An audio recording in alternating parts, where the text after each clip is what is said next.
दोस्तों, Ambika short hand classes में आप सबका हार्दिक स्वागत है। आज मैं आप लोगों के लिए लेकर आया हूं 140 शब्द प्रति मिनट डिक्टेशन। वीडियो पसंद आए तो चैनल को लाइक, शेयर एंड सब्सक्राइब करें। साथ ही बेल आइकन को प्रेस करना ना भूलें। धन्यवाद। 5 सेकेंड में वीडियो स्टार्ट होने वाली है। स्टार्ट। महोदय, जो यह बजट प्रस्तुत हुआ है वह देश का एक ऐसा नया चित्र उपस्थित करता है जो चित्र उम्मीद का है, आशा का है, सफलता का है। इसमें नए कर ज़्यादा नहीं लगाए गए हैं और जो थोड़े से कर लगाए भी गए हैं वे इस ढंग से लगाए गए हैं कि सभी लोगों पर उसका बोझ पड़ता है। इससे भी उनको निराशा हुई है।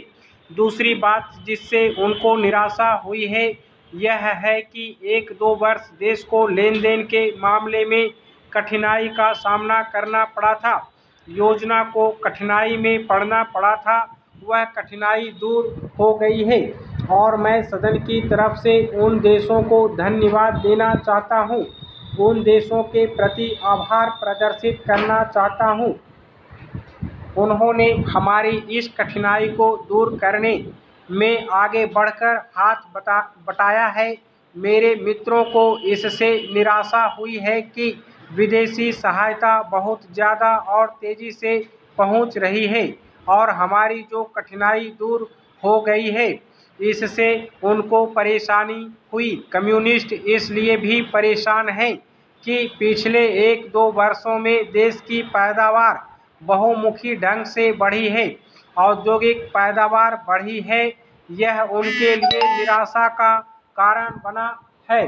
उनकी निराशा इसलिए भी बढ़ी है कि उनका मालिक, उनका मित्र हमारे देश की सीमा पर जब फौज लेकर खड़ा है और जब देश पर खतरा है तो क्यों देश की आर्थिक हालत, क्यों देश की वित्तीय हालत तथा दूसरी हालत इतनी अच्छी हुई है और क्यों इतनी अच्छी छवि उभरी है।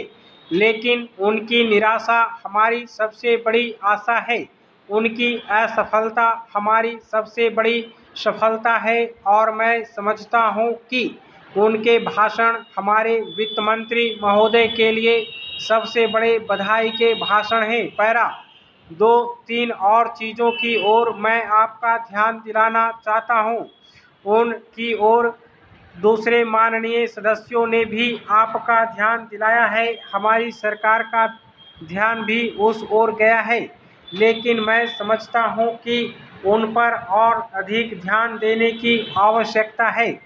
पहली बात तो यह है कि जब चीज़ों की पैदावार बढ़ रही है, जब देश उन्नति की तरफ जा रहा है, तब भी देश में कीमतें बढ़ रही हैं।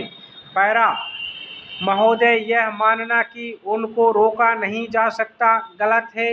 इस महंगाई को रोकने के लिए कुछ विशेष कदम उठाने होंगे, कुछ विशेष काम करने होंगे। एक विशेष चीज़ जो इस बजट में आई है और जो घबराहट पैदा करने वाली है यह है कि देश की पैदावार तो बढ़ रही है, देश का विकास तो हो रहा है, लेकिन इसके साथ ही साथ देश में बेकारी बढ़ रही है और ख़ास तौर पर पढ़े लिखे लोगों की बेकारी बढ़ रही है। लोगों का बेकार होना खतरनाक चीज़ है।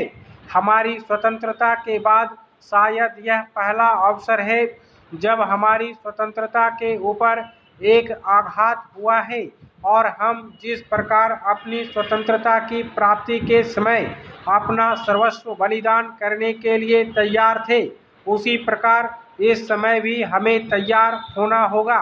माननीय प्रधानमंत्री जी के मत से मैं सर्वथा सहमत हूं कि यह एक ऐसा अवसर है जिस अवसर पर कि इस देश की प्रतिनिधि संस्था से जो यह लोकसभा है उसे इस संबंध में अपनी स्पष्ट राय देनी है और उस राय को देने के बाद हमें उस राय के अनुसार सरकार जो भी कार्रवाई करे उसमें सरकार को पूरा सहयोग भी देना है।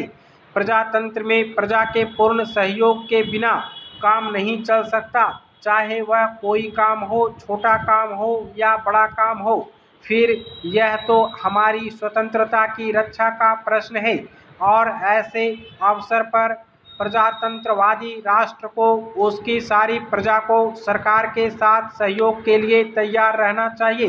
पैरा, मैंने यह बात कई बार कही है और मैं फिर इसे दोहराना चाहता हूँ कि अनेक ऐसी बातें हैं जिनमें कि भिन्न भिन्न राजनीतिक दलों के होते हुए भी सब राजनीतिक दल मिलजुल कर काम कर सकते हैं। स्टॉप।